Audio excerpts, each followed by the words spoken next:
अकबर बादशाह के वंशज बादशाह शाहजहां ने एक बार देखा कि उनके महलों में एक चित्र बनाया हुआ है।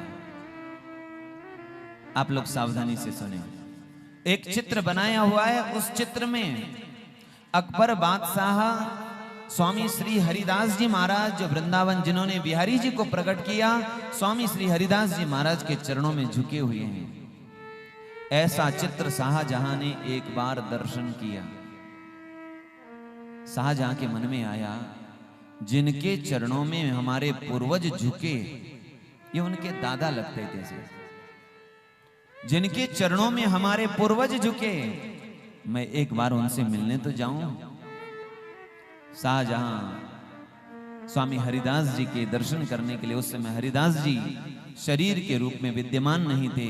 उनके शिष्य परंपरा में मोहिनी शरण देव जी उस समय गादी पर विराजमान थे। शाहजहां आया वृंदावन में और मोहिनी शरण देव जी से मिले, दर्शन किया, आध्यात्मिक संवाद हुआ। संवाद होने के बाद शाहजहां ने कहा, महाराज हमारे पूर्वज आपके पूर्वजों के दर्शन करने आए थे, स्वामी श्री हरिदास जी का दर्शन करने, तो मैं आपका दर्शन करने आया हूं। संवाद होने के बाद कहा, यदि आप कुछ अपने आश्रम के लिए कुछ सेवा मांगे तो कहिए। अब एक बादशाह कुछ मांगने के लिए कह रहा है। मोहिनी शरण जी ने कहा, मैं तुमसे एक बस चाहता हूं, यदि तुम देना चाहते हो तो एक चीज दो, कि आप आज आ तो गए हो, लेकिन आज के बाद फिर कभी मत आना। देखिए हमारे संतों की क्या क्या वैराग्य, क्या विचार, क्या भाव। महाराज ने कहा, आप आज के बाद नहीं आना। शाहजहां ने कहा, आप ऐसा क्यों कह रहे हैं? मेरे आने से क्या नुकसान है, क्या हानि है? अरे मैं आऊंगा, आपके पास बैठूंगा, थोड़ा चर्चा होगी, अच्छी चर्चा होगी, सत्संग होगा। तो मोहिनी शरण देव जी ने कहा, शाहजहां एक बात बताऊं, तुम्हारा जो रंग है वो मजबूत है, जोरदार है, उतरने वाला नहीं है। तुम्हारा रंग भी जोरदार है और हमारा रंग भी जोरदार है। यानी तुम्हारा रंग क्या है?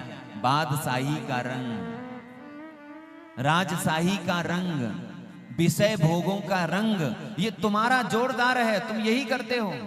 हमारा रंग जोरदार क्या है? भक्ति का रंग, ब्रज का रंग, ये जोरदार है। तुम हमारा संग करोगे तो खतरा यह है कि या तो तुम हमारे रास्ते पर चलोगे, और खतरा यह भी है या तो मैं तुम्हारे रास्ते पर जा सकता हूं। अच्छा है कि तुम दूर ही रहो, हम भी तुमसे दूर ही रहें। तो तब मोहिनी शरण देव जी ने एक कथा सुनाई। उन्होंने कहा, एक बार की बात है, एक राजा जंगल में भ्रमण करने गए थे। उन्हें प्यास लगी। दूर दूर तक कहीं तालाब नहीं दिखाई पड़ा। दूर से दिखाई पड़ा एक छोटी सी कुटिया आश्रम। आश्रम के बाहर वृक्ष के नीचे एक महात्मा बैठे थे। उनके कमंडलों में जल था, पानी था। राजा ने वो कमंडलों का पानी पी लिया और पानी पीकर इतने में वो मंत्री अपना पानी लेकर के आया। तो राजा ने मंत्री को कहा, जो पानी हम लेकर के आए थे राज्य भवन से, वो तुम इस कमंडलों में डाल दो। कमंडलों का जल पी लिया राजा ने और कमंडलों में डाल दिया राजा ने अपना पानी। अब राजाओं का पानी राजभवन से आया, उसमें कुछ ऐसी भी चीजें मिली है जिससे स्वाद और बढ़ जाए, सुगंध और आ जाए। वो राजसी पानी है। और महात्मा के कमंडलों का जो पानी है वो सात्विक पानी है। तो उसका प्रभाव ये रहा, सात्विक पानी पीकर राजा की बुद्धि बदल गई। दूसरे ही दिन राजा अपने बच्चे को राज्य सौंप करके और कहा, तुम राज्य संभालो, मैं जा रहा हूं बाबा जी के मठ पर, वहीं भजन करूंगा। एक केवल साधु के कमंडलों का जल पीने का प्रभाव, उसका राज्य छूट गया, आश्रम में आ गया। और महात्मा जी ने वो कमंडलों का जल पी लिया। साधना से उठने के बाद महात्मा जी को लगा, मैं कहां जी रहा हूं, जंगल में। अरे मुझे होना चाहिए राजभवन में, सुख से रहना चाहिए, ठाट बाट से रहना चाहिए।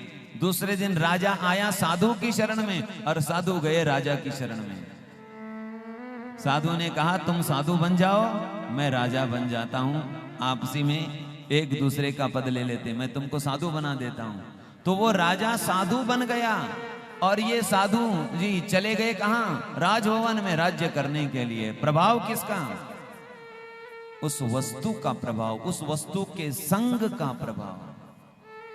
वो जल को महात्मा के तप का संग है, विचारों का संग है, सात्विकता का संग है, वैराग्य का संग मिला तो वैराग्य आ गया। और राजा के राजसाई, राजभवन के ऐश्वर्य का, सुख भोग का, विषय वासना का संग उस जल को मिला तो उससे उनके मन में भोगों की वासना हो गई।